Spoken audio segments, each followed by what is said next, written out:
What's up, everybody? Welcome back to more Twin Wrestle Pod. And on this episode, we have a special video that I've been working on for quite a while that I want to bring to the channel since we in Wrestlemania season. We're probably 2.5 weeks, give or take, till Wrestlemania 40 in Philadelphia.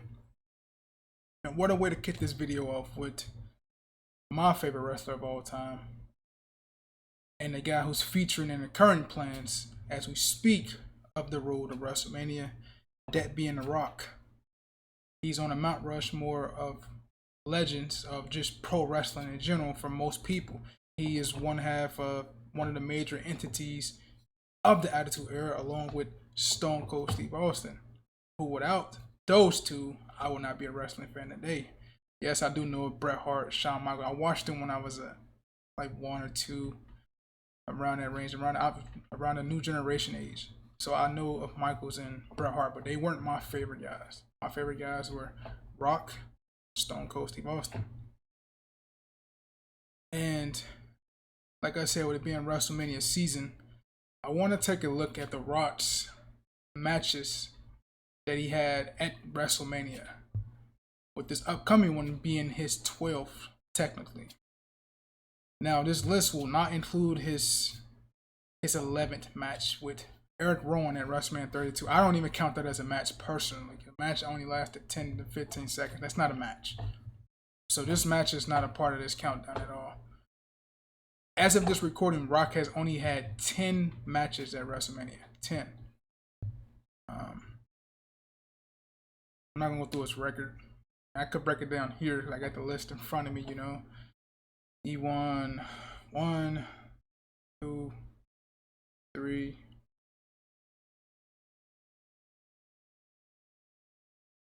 He only won pretty much like 4 out of these 10 matches, pretty much, that I got written down. But all these matches were great matches nonetheless. And when I originally did my list, I was just going off my thought process, like, okay, this match here, this match here. But I had to actually go back and watch the majority of these matches. Some matches I don't need to watch because I know them verbatim. But some of the matches on the lower end, I had to go back and watch them because I haven't watched them in so long. I haven't watched them since the VHS era. That's how long ago it's been. But enough talk, man. Let's get into this match. Let's get into this video. If you enjoy this video, make sure to like, share, comment, and subscribe down below. If I have enough time, I'll probably do more of these videos since we're in WrestleMania season. Don't know yet. Kind of time consuming, but we're trying to drop this content as much as we can. But let's kick off the countdown with our match coming in at number 10. Necessarily, I don't want to rank these matches worst to best. I don't want to do that. I'm just going to go based off his best 10 matches and where I ranked them all. Out of all the 10 matches he had. So coming in number 10, we got Rocky Maivia taking on the Sultan at WrestleMania 13 for the Intercontinental Championship. Now, if I remember, Rock, the WWE gave him a lot very quickly, and the fans rebelled against that idea.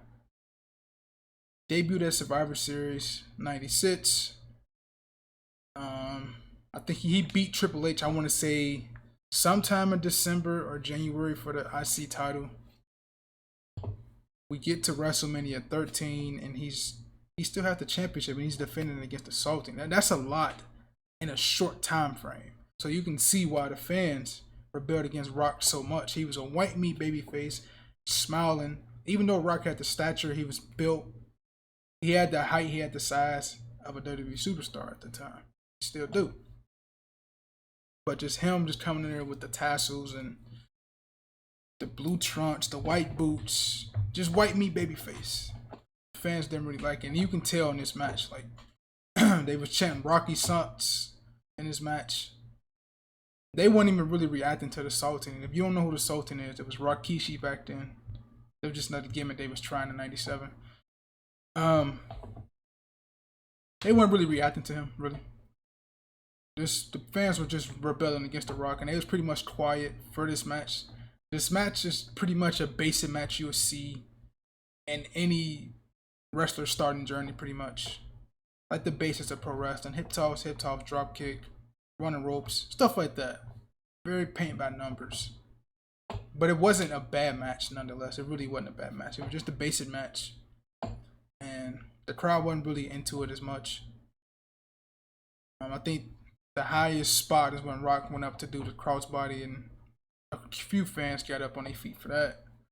But outside of that, the fans really didn't care for the match. They was really trying to rebel against The Rock in this match anyway. But The Rock ended up picking up the win, and he ended up celebrating with his dad as they closed out the match.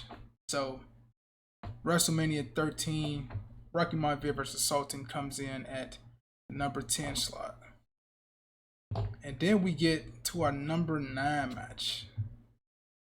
To one of my favorite rivalries The Rock had back in 97, 98. We get to his match at WrestleMania 14. The Rock versus Ken Shamrock for the Intercontinental Championship. Originally, I had this match ranked up higher. But when I went back and watched it, I was like, this match wouldn't really be as high as I had it. I had it like in my number 6 slot when I initially did the rankings. But going into this match, Rock and Ken's feud was pretty cool. Most people will remember the infamous chair shot where Shamrock is on his knees and Rock hits him with the steel chair. One of the sickest chair shots, I'll probably say it's got to be top 5, top 10 in wrestling history. Ken Shamrock, he even did an interview about that. I don't remember if it was with Chris Van Vliet or anything. I can't remember. But Shamrock he said he told Rock to lay that shit in. And Rock said he even don't lay it in. So that's the result you got. Rock laying that damn steel chair shot in at Ken Shamrock. Ken Shamrock debuted the year before at WrestleMania 13 in the Austin Bret Hart match, which is probably one of the greatest matches, if the greatest match in WrestleMania history. But fast forward to a year, he in his feud with Rock. Rock is with the Nation. He's the leader of the Nation. He's about to be the leader of the Nation pretty soon after this WrestleMania. And this match was only like 5 minutes. This match was just the avenue to establish the dominance of Ken Shamrock pretty much, because Rock came out with the Nation, got in the ring, did they pose. As Ken Shamrock came out, he beeline to the ring for Rock, hit him with a couple punches, clothesline of Rock over the rope, and in the midst of all that, Rock was bleeding. I always wondered, like, when we got to the finish of the match, I'm like, where did the Rock get busted open at? Why is he bleeding from his mouth? Like, I always wondered that, even back then, like, just based on the image we got, that you can see here with the Rock is in the ankle lock and blood coming from his mouth. Somewhere recently, I think the Rock, I don't know if it's as recent as this year, but I'll say in the last 2 or 3 years, Rock made a post about it. And he said in this match, he had got some internal bleeding, and it was rumored that he had got a blood vessel had busted in his lungs, and that's how he ended up bleeding. And I was trying to figure out, like, where the fuck did this spot occur? Like, maybe I think it is when Ken Shamrock clotheslined him over the top rope. He landed wrong, because after that he came up spitting up blood after that. So that's what I thought it was. That's what it may be. I don't know. I have no clear indication of what it is. But like I said, this match was just a way to establish Ken Shamrock as a dominant presence in the WWF at the time. And The Rock, it was a clever finish in this match, man. So The Rock is in an ankle lock. He taps, right? He taps. But the emotional state that Ken Shamrock is, he don't let go of the hold. He don't let it go. And then as they carrying the Rock out on the stretcher, Jack Tunney at the time, who was the commissioner at the time, if you know, he reversed the decision just because Ken Shamrock wouldn't let go of the ankle lock he had on the Rock. And then after that, Ken Shamrock snapped again. He belly referees, belly WWF officials. When he went back after the Rock, who was awarded the championship, they reversed the decision in a very clever finish that you would never see in today's landscape of wrestling. Like, that's rare to where the champ walks in, he loses to the way the Rock loses, but based on his opponent's emotion state, they reverse the decision, and the champ is still the champ. And Rock walked in WrestleMania as the champ. He didn't walk out; he got carried out on the stretcher as still the Intercontinental Champion. So I thought that finish was very clever, even though it was a short match. I like that finish though. Rock loses, but he still keeps the championship on the technicality. So that was pretty cool. Coming in at number 8, man, I got The Rock versus John Cena, WrestleMania 29 in New York, New Jersey. Now, this match is not a bad match at all. We was at the peak of fans getting tired of Cena. Was probably here the year after this, the year before, and then probably at WrestleMania 27. Like this little 3 or 4 year span, like the fans were just annoyed with Cena at this point. They was fed up. Like they wanted to see someone else in these spots that Cena was getting. And the build up to this match pretty much was a redemption from the year prior with Rock and Cena. But that's where the problem lies. Like we had got this already the year prior with Rock and Cena in a very, very better form with more emotion. It's just a lot of things compacted in it from the year prior to WrestleMania 29. I feel like we didn't need this match. They could have probably did, if they were going to switch the title back to Cena like they did in this match, they could have just probably did Cena versus Punk versus Rock, since Rock was fighting CM Punk and he beat CM Punk at the Rumble to get the championship in the first place. And then they rematched at the Chamber, only for Cena to win the Rumble and then have this opportunity to fight whoever the champ is at WrestleMania. So they could have just done a triple threat match just to spice it up and have something different, you know what I mean? If they was only gonna put the championship back on Cena anyway. Like I said, the match wasn't bad. A lot of near falls in this match. Rock hit 3 rock bottoms against Cena on this match. 3 of them. I didn't really like the false finishes as much. I can go for about 1 or 2 false finishes, but not fucking 3. It wasn't a bad match. Just their WrestleMania 28 match was so much better, on far superior than this match was on all the levels that you can put, in fact, inside of a WrestleMania match or build or feud. We didn't need to get this match again. So that's why this match comes in at the lower tier of the rankings for me. We just didn't need this match. It was a great match. Rock tore his abdomen, his adductor muscle, I think, early in the match. And he went on to fight on like another 17, 18 minutes. Because the match went like 20, 22 minutes or something like that. So, yeah, Rock lost. John Cena got the championship. And we got the ending with both Rock and Cena saluting each other and Rock raising Cena hand at the end of the night. Number 7. Now, when I had this match on the list, I think it was ranked a little lower just by hearsay, word of mouth around the community, you know. But when I went back and watched this match, man, this was an awesome match. Just barred with a lot of shit, like towards the latter part of the match that made it fall down as low on the list as it did. Because if that stuff don't happen, this is a great match, like an awesome match. Even though it was supposed to be Rock, or it should have been Rock versus Triple H. Match I'm talking about, man, is WrestleMania 2000. The Rock versus Triple H versus Big Show versus Mick Foley for the WWF Championship in a Fatal 4-Way elimination match.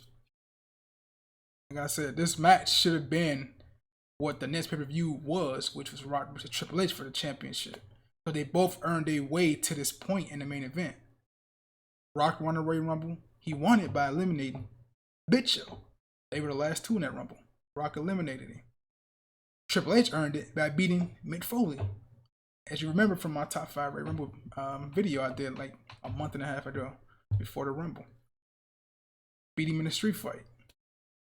And then Triple H beat him again in the next pay-per-view at No Way Out in the Hell in a Cell match, where it was coined that Mick Foley was pretty much going to retire after that match. So Triple H beat him, retired Foley. Rock beat Big Show to win the Rumble. So we on a collision course with Rock and Triple H at WrestleMania. As so we thought.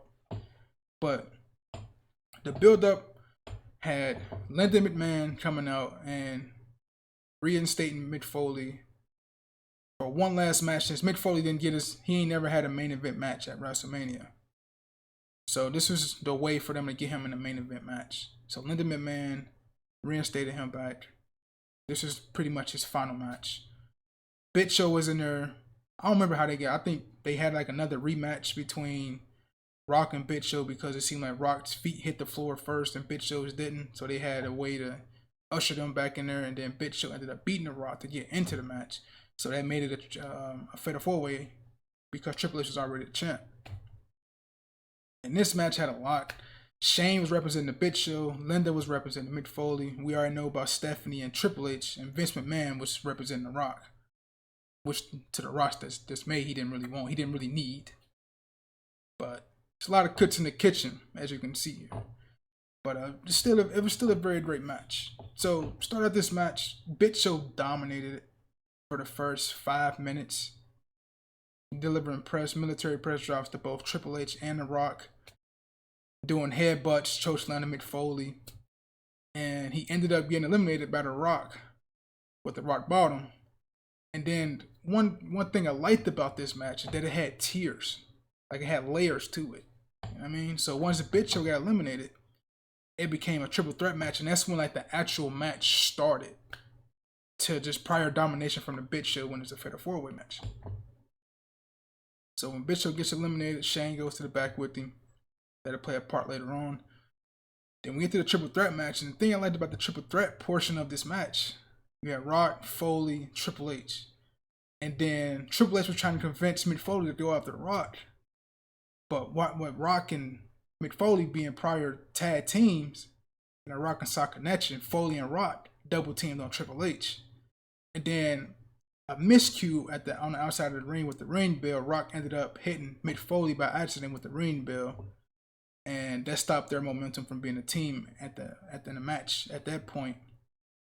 And then Cactus Jack, Mick Foley and Triple H teamed up against The Rock, and the fans didn't like that at all. They was booing the fuck out of that.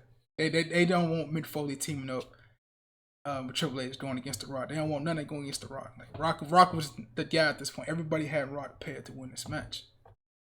So everything happens with Foley and Rock going after Triple H, and Foley and Triple H going after Rock. So when each miscue was a vital thing that happened to Mick Foley. So like the Rock with the ring bell, that happened as him and Rock were tag teaming on Triple H.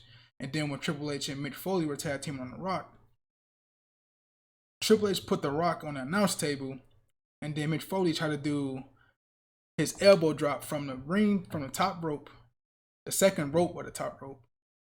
And he tried to hit Rock with the elbow on the announce table, but he just didn't get enough air. And he landed sternum first on the edge of the announce table. And that pretty much spelled the end for Mick Foley at that point. After that, Triple H was trying his best to put The Rock through the announce table, but he couldn't. It took him 3 tries just to put The Rock through the announce table. He finally got him, and then Mick Foley was in the ring.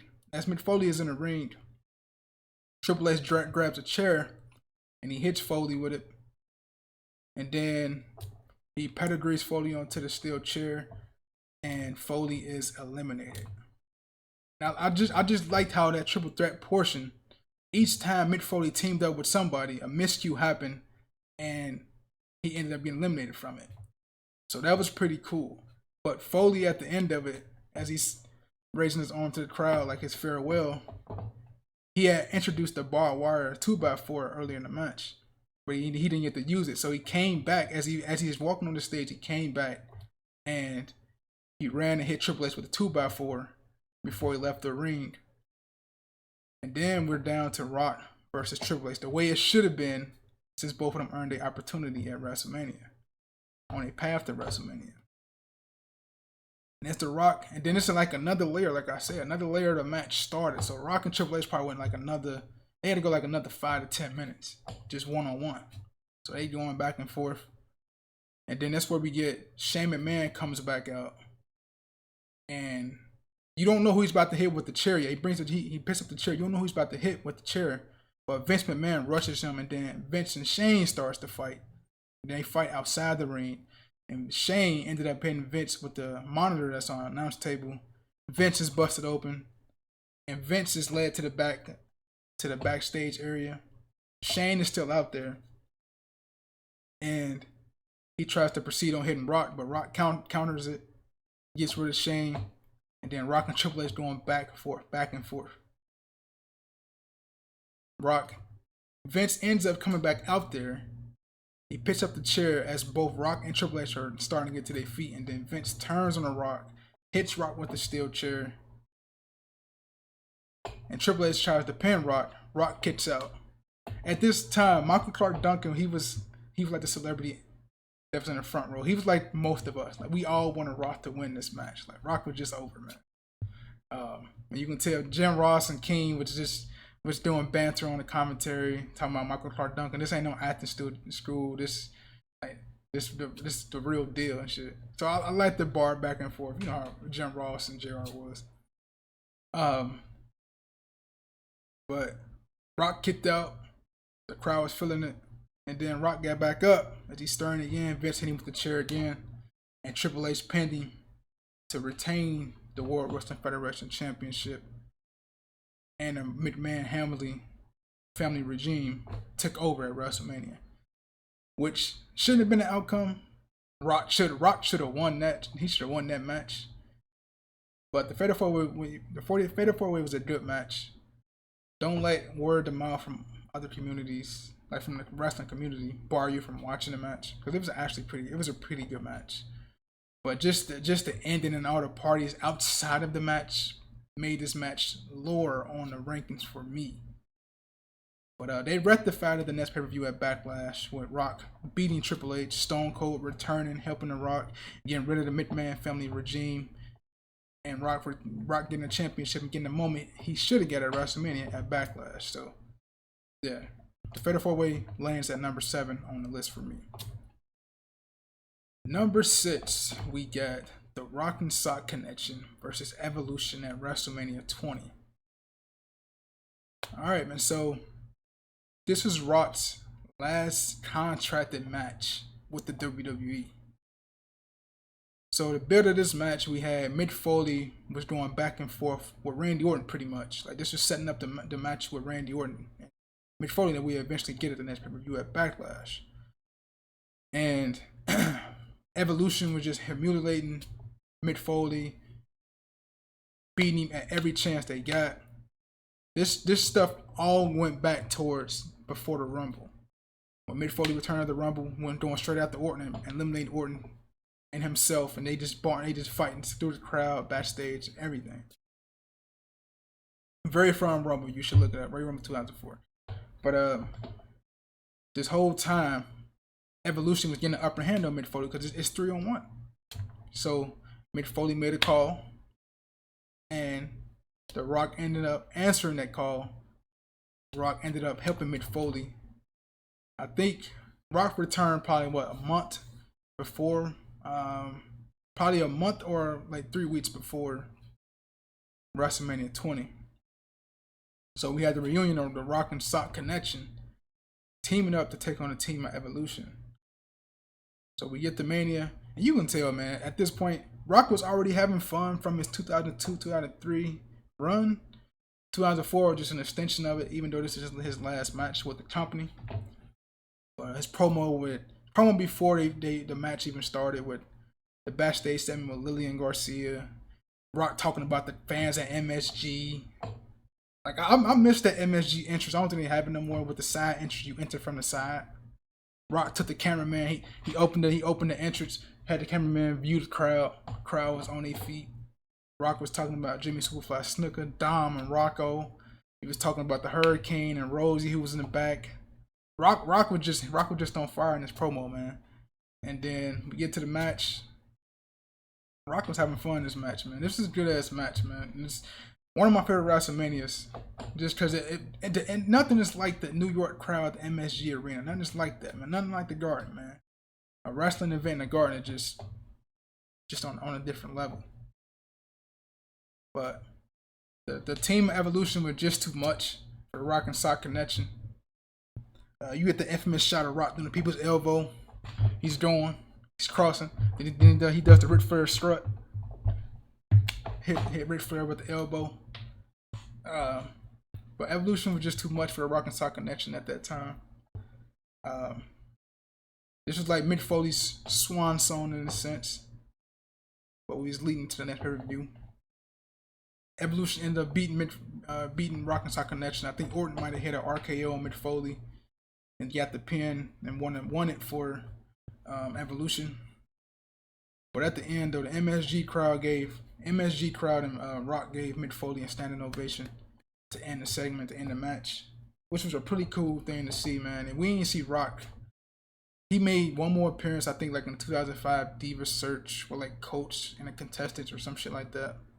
But I barely remember that. You can see it on YouTube somewhere. But that's like the last time we seen The Rock for a very, very long time. But yeah, Rock and Sock Connection versus Evolution comes in at number 6 for me. Now we at the top 5.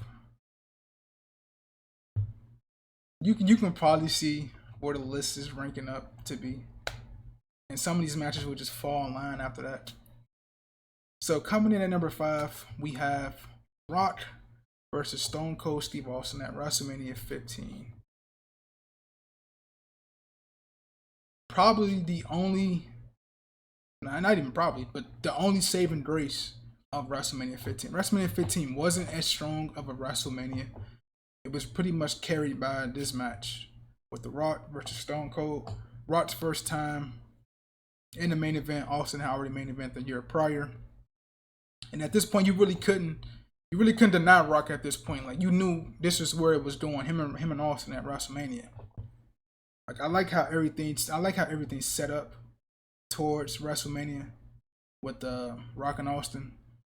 All the seeds were planted at Survivor Series Daily Games, which I think is one of the best Survivor Series ever, in my opinion, man. Nothing like Daily Games. Rock was the MVP of that tournament, and I don't think WWE ever put on a greater tournament since Daily Games. But the seeds were planted. How Vince was doing at both The Rock and Austin. Like, we just didn't see the shit coming because the momentum from both guys were just at the peak. Like, Vince would cost Rock. He would try to do everything in his power to cost Rock championship match or to get the championship in the Daily Games tournament. Then they ended up costing Austin the match with Shane McMahon being the referee and screwing Austin. And then Rock and Mankind were the finals. And then little did we know, Rock is in cahoots with Vince and Shane. And Rock ends up beating Mick Foley to get the World Wrestling Federation Championship. So that's how Rock get the championship. And then at the end of the night, Austin makes his way back to the arena. And we get that visual face-to-face with Rock and Austin. And Austin making a beeline, beating up Rock, beating up Shane, beating up Vince. We already knew this was where it was heading. It was just a matter of time how we don't get there. So as the months progress, we get to the Royal Rumble. Austin is in the Royal Rumble, but he doesn't win the Royal Rumble. This is one of the few times Austin don't win it. I think Austin might have been in the final 2 or final 3. But it was Austin and Vince. And Vince McMahon ended up winning the Rumble with help from The Rock. So, in order to rectify that situation, they had a match at St. Valentine's Day Massacre. Steel cage match. And if you know, you know. Vince took one of the most horrific bumps off that steel cage. I still had the tape in my closet to this day. Off that steel cage into that announce tape. You think the shit Darby Allin do is fucking insane. Vince McMahon did whatever in his power to get his guys over. Even though Austin didn't need it, it was just for the moment. Like, and that created one hell of a moment. You never seen it go on YouTube and go to Austin and Vince steel cage match. That'd probably be the first thing to pop up. So Austin ended up beating Vince McMahon with help from Paul White. That's how he's able to get the #1 contender shot at the Ross Championship. So we're on a collision course here at WrestleMania 15. We'll get to the match, and this match is in the top 5 just based on its iconic moments alone. They made the video game. I don't remember if it was 2K14 to WWE13. I don't remember which year. It's been so long since I played it. But iconic moments in this match just made this match just is phenomenal and was carried by it. Just because two guys at the top of the game at their peak. You had the moment with The Rock on a hard cam, carrying the camera, looking at the crowd, and then as soon as he gets here, all you see is Austin give him the birds, give him the stunner through the table, and then Austin comes back, hits him with the elbow through the table. The way Austin threw Rock into the WrestleMania signage on the stage, and then Austin tried to, I don't know what Austin was doing for a power bomb, power driver, but Rock flipped him out of it. Austin's leg hits the light rig at the bottom. Like all these iconic moments they put in the fucking video game, bro. That's how iconic this match is, bro. Then you got The Rock selling of the stunner. How the only way The Rock can do it. Hit the stunner, flips up, feet hit the ropes. I mean, this match is just iconic, man. Austin beat Rock to get the WWF Championship, and then after that, we get to backlash for Rock. Like you couldn't at this point, you couldn't deny Rock and the fans' energy towards one another. The fans wanted to cheer for this guy so much that when Austin and Rock had their rematch at the next pay-per-view and Backlash, I don't know if it was an Iron Man match. I can't remember what it was, but you couldn't deny that. And Shane ended up costing Rock the match, and then The Rock turned on a corporation, and The Rock became a full-fledged babyface. Then you had what we know today as The Rock and Austin here and here, and Attitude Era's babyfaces. What people like us grew up on watching. But yeah, man, that WrestleMania 15 match was just put The Rock on the map, and you couldn't deny the greatness of The Rock and Austin at the time. So we're gonna get into number 4, man. Number 4, we have The Rock versus Stone Cold Steve Austin, WrestleMania 19. Back-to-back matches. Look at that. Back-to-back matches. They're all in the top 5. Back-to-back. And the significance of this match, Austin had a medical emergency the night before WrestleMania. And this ended up being Austin's last match. There was just a lot of stuff going on with Austin at the time. Had problems in his marriage. Injuries was catching up to him. And this is his second match since leaving the company. So Austin, after WrestleMania 18, Austin just, the creative and Austin weren't getting along. And Austin didn't like what the creative had for him. And the walking out moment is when the creative made a match with Stone Cold and a young Brock Lesnar at the time on an episode of Monday Night Raw, which is stupid, right? If you're using your brain, that's not, you don't put the guy who carried the company for the past 5 years and try to usher in a new talent just on a regular live TV show. Like that's for a pay-per-view like a SummerSlam, WrestleMania, like one of your big 4 pay-per-views. You put that match on there. And Austin he wasn't right in walking away, but he was right in refuting to do that match. And Austin, if you hear Austin talk now, he said that was one of the worst decisions he ever did, was walk out on the company. And I think that happened sometime in the summer. And we didn't see Austin till the next year. But he came back February 2003 in a match against Eric Bischoff at No Way Out. And funny, that same time, Rock at this time was doing his Hollywood run. Some of the best times Rock had as Hollywood Rock. You can tell he was having fun from 2002, 2003, and 2004, like I said. But this was like peak Rock, peak Hollywood Rock, doing this thing. Promos on Sacramento, promos on Toronto. You'll find them if you look them up. And Rock was heading into that same pay-per-view fighting against Hulk Hogan.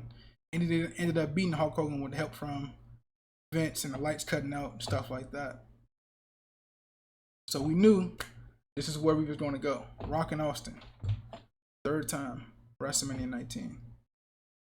And it's a real great documentary / like behind the scenes segment or shot like things that WB did. It's on the WrestleMania 20 DVD. It's like on the extras. I'm sure you might be able to find it on the network somewhere, maybe. But yeah, they chronicle like the Austin's path up to this WrestleMania. The day before this WrestleMania, Rock day before this WrestleMania, stuff like that. You got a really a good behind the scenes look at what was going on with Austin at the time, Rock at the time. And as Austin said, Rock knew that this was Austin's final match. They talked beforehand, stuff like that. I think it was Rock, Austin, and Jim Ross all talked before this WrestleMania, for this match. And what made this WrestleMania awesome to me is it being the third and final time we'll see these guys share the ring. Great moments with The Rock putting on the Stone Cold vest. Austin and Rock going back and forth. It took three Rock Bottoms to beat Austin in this match.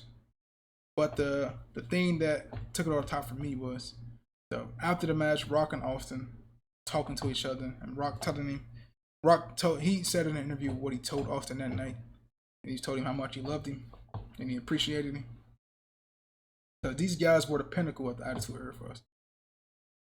And to me, it was a little sad because it was like, man, both of my guys are leaving like after this. Like we won't see them again after this. Austin did. He went on to do a sheriff run after this. Rock, he went on to put over Goldberg the next month's pay-per-view. Then he left to go film, I think, Walking Tall at the time. And then you ain't see him again until the WrestleMania 20, like I mentioned with Rock and Sock. But this is pretty much the last time you've seen Rock and Austin as full-time guys with WWE. Pretty much like really the end of an era at WrestleMania. So this WrestleMania 19 is special for me, so it's up in my top 5 for me. It's just significance of the moment. Coming in at number 3, we have Rock versus John Cena at WrestleMania 28. Now the reason I talked about WrestleMania 29 being as low as it was because this match at WrestleMania 28 was so far superior than that match was in all the 5 categories, like I told you earlier. You had the emotion that was in there because it was real life heat between Rock and Cena at this time. The promos were good. Cena actually got with Rock on the promos, on the promo one-on-ones they had it against each other.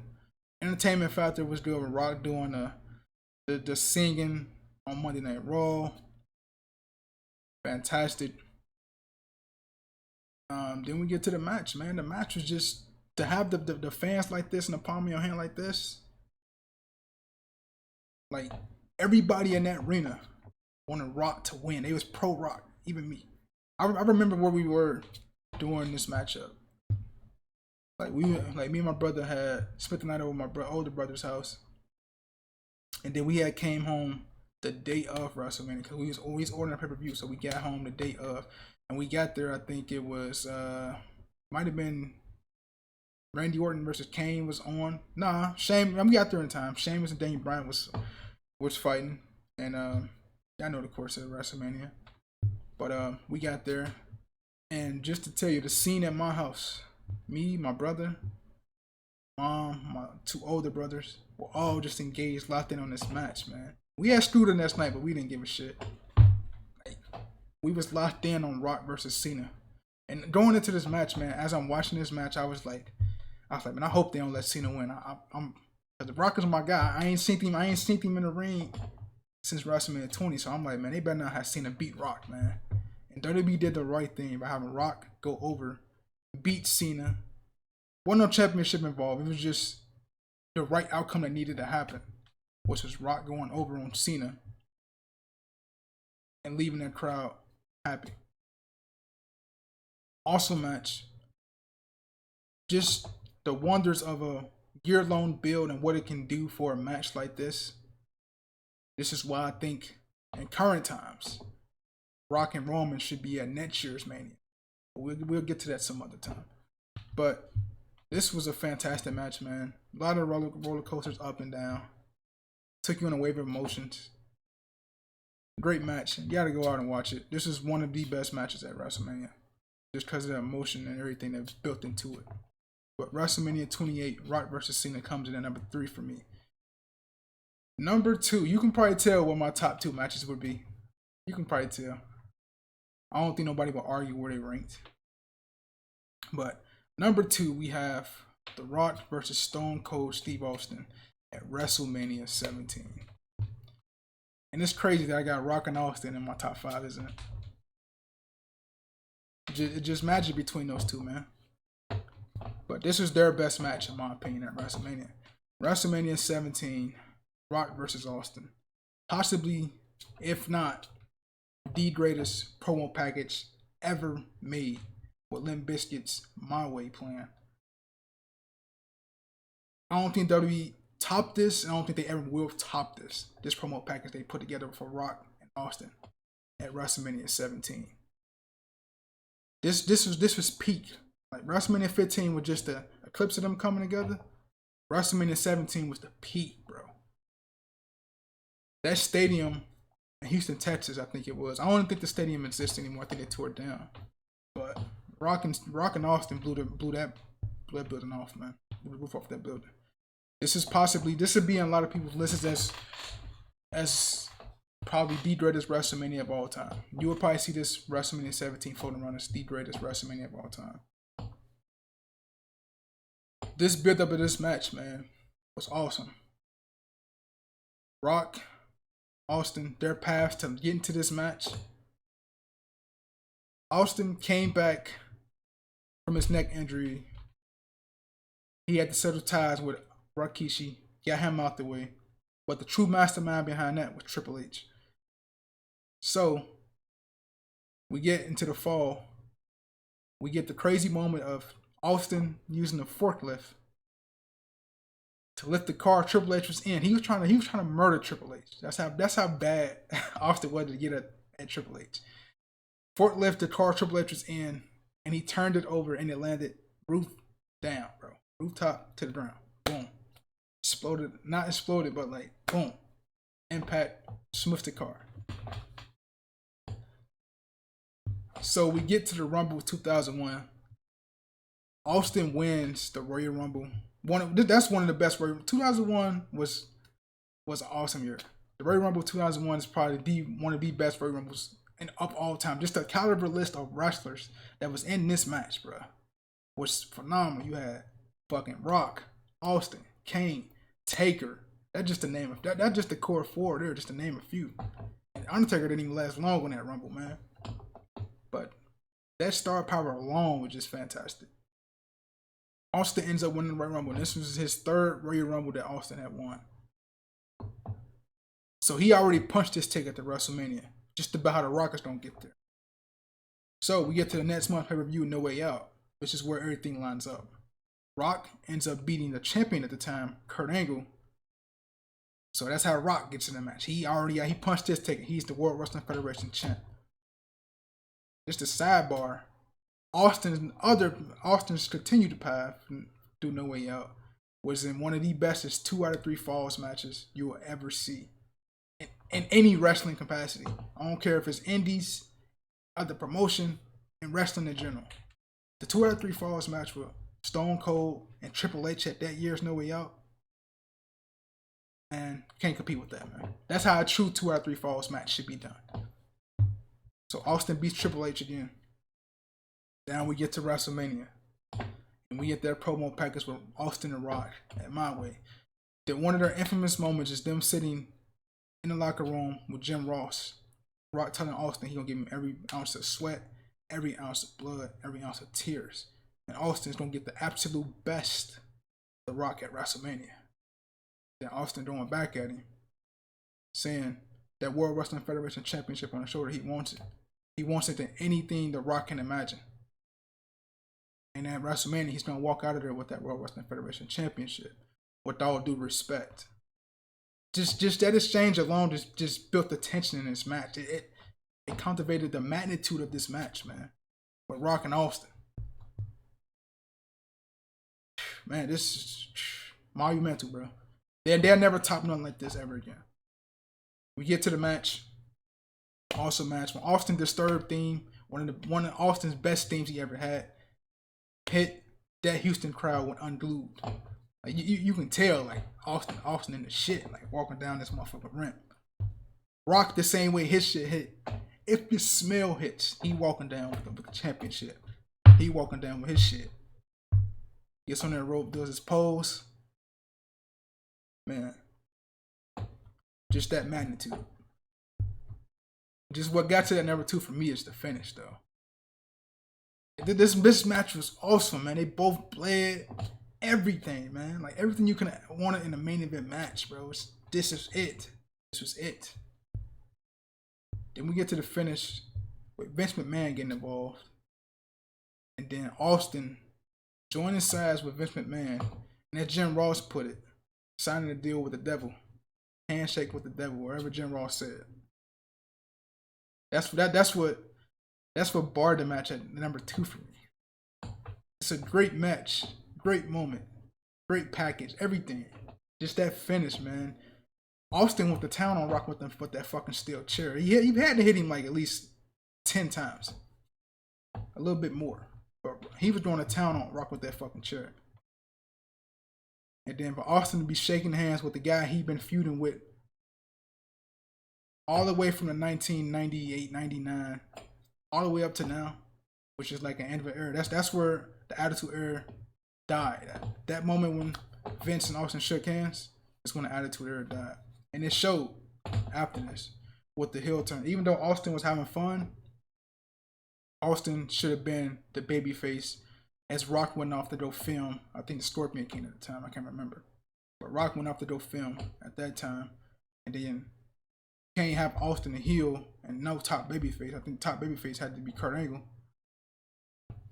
But yeah, man. We got Rock versus Austin at number 2 on this list. And you probably can guess what's number 1, man. You can probably guess what's number 1. Just by process of elimination and where we are now. Coming in at number 1 spot, we got Rock versus Hogan, Wrestlemania 18. Toronto, Canada.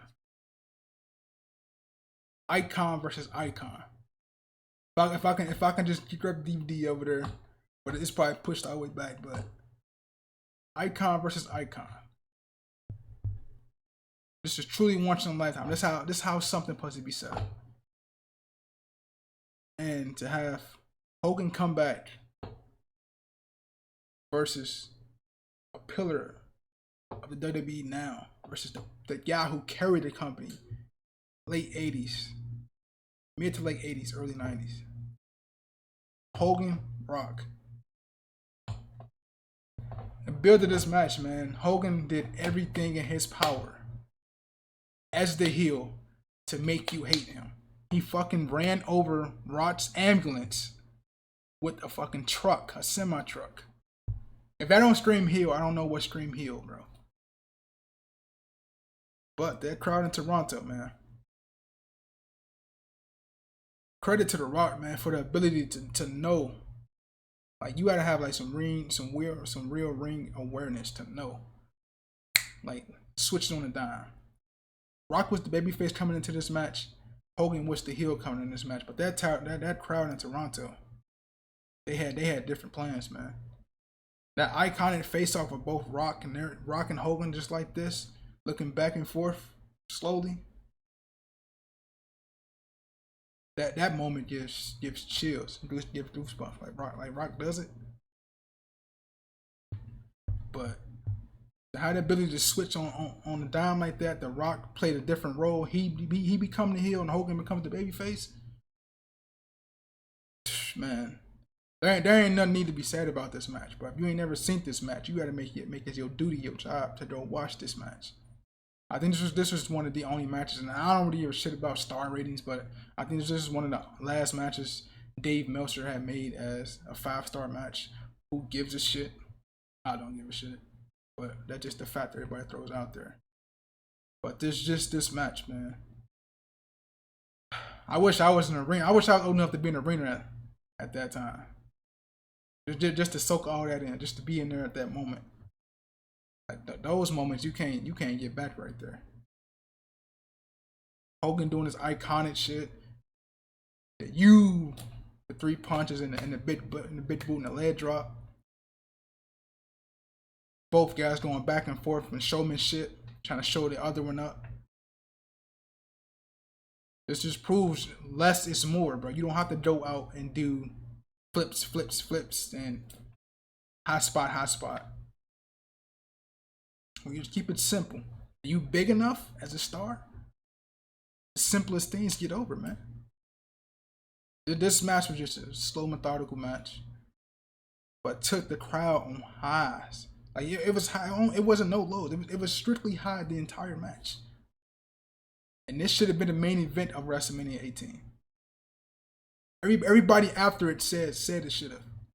Ask Triple H and ask Jericho. They know both Hogan and Rock should have main event of WrestleMania 18. That's just how big this match was. Icon versus icon, man. One of the greatest WrestleMania matches in history, bro. It's damn sure got to be top 5, top 10. Damn sure. Just the magnitude of it. But man, make it your mission to go watch this match, man. I'm probably about to go fucking watch the match again just to see the crowd reaction after this video. But man, that's my list, man. Top matches ranked from The Rock at WrestleMania. And this will go up before SmackDown, so we're gonna see what The Rock does today on SmackDown. I'm enjoying The Rock's run, man. He's my favorite wrestler of all time. I had to put this video out just because of those reasons alone. And I'm excited to see him at WrestleMania 40, see what he does. Now that we know this is a tag team match with him and Roman taking on Cody and Seth. But man, I'm excited. I can't wait. We're in WrestleMania season, y'all. It's no better time to be a wrestling fan than now. But man, if you enjoyed it, if you made it this long, I appreciate you, man. This is just me, just you know, telling my favorites when it comes to WrestleMania. It's been a WrestleMania season. I gotta talk about my favorite wrestler of all time, The Rock. So if you made it this far, man, I appreciate you. If you enjoyed it up to this far, make sure to hit that like button for me. Comment some of your favorite matches down below. Hit that subscribe button, man, and share it, man. You gotta share it, man. You gotta share it to your Instagram. You gotta share it to your TikTok. Whatever platform you put it on. Share it to your mama. Share it to your grandma. Share it to your dad, your grandpa. They probably remember it. Remember the match. Share it to your kids so they can know the match if they like wrestling. Share it wherever, man. Share it out anywhere. But man, that's gonna be it, man. My top ranked matches from The Rock, WrestleMania. Hope you enjoy it, man. Y'all take it easy. I'm out.